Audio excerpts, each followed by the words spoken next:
Well, I'm Jorge. I was born in Portugal. I live in the Netherlands, but I've been cooperating with WeNeedMoreData.com. This is a Norwegian company that specializes in filmmaking and new media making.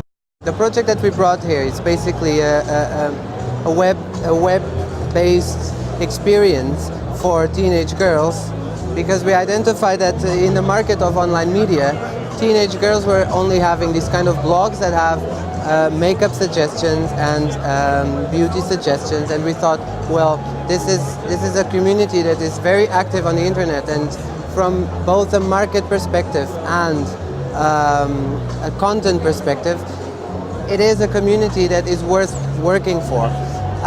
We came up with there's a basic storyline, which is the idea that somewhere in the world there's a double, and it's a story about two Annes, one Anne based in North America, one Anne based in Oslo, and through the story and the community help, these two Annes will find each other and they will solve the mystery.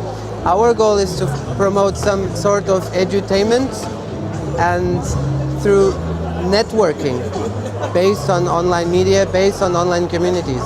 The idea is that through participating in the story, you design the story as well as a community, and at the same time you too can find your double. So at the end, ultimately, beyond the platforms that we're designing for, which is the internet and the web blogs and the web episodes, the idea is to design an experience where this audience can connect, and of course there's the money issue and the funding issue, and it has to be marketable, and this is why we decided to work with a community that is very active online, but so far doesn't have so much content designed for them yet. Well, the thing is, we all have a background in traditional media making. So we had to take this step of going into the online business and seeing what are the online constraints or possibilities and opportunities. It allows you to have far more control over the audience, over the community, and also on the design of the story. So we wanted the story to be an open story where you as a participant, you as just part of this community, one of these girls that are watching the series, you can participate in the design of the story, so having an open end to this experience.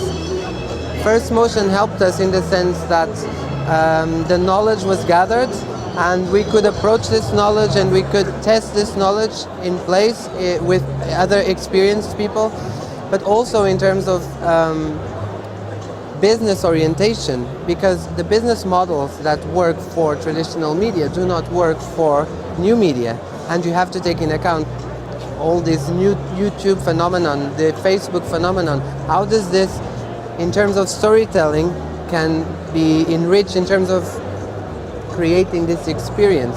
So overall, it was for us content makers, it was a very interesting experience, and well, right now we developed all this package with a trailer, with information on the website, with the online platform. So now we're aiming at next stage is to find a large-scale producer where we can produce the first series, which would be the pilot experience, so that afterwards in the further phase we can convince the market and private investors. Actually, we've been working since 2005 in this, and back then the screaming out loud was IPTV and then online things. But since then things have changed, and Second Life is not the same phenomenon as it used to be. Now the phenomenon tends to be the community building and the networking, and so we're trying to build this idea of fictional world coming back into the real world. Of course, we have to make some market out of it. It has to become a product and not just an idea, but we're taking steps towards that.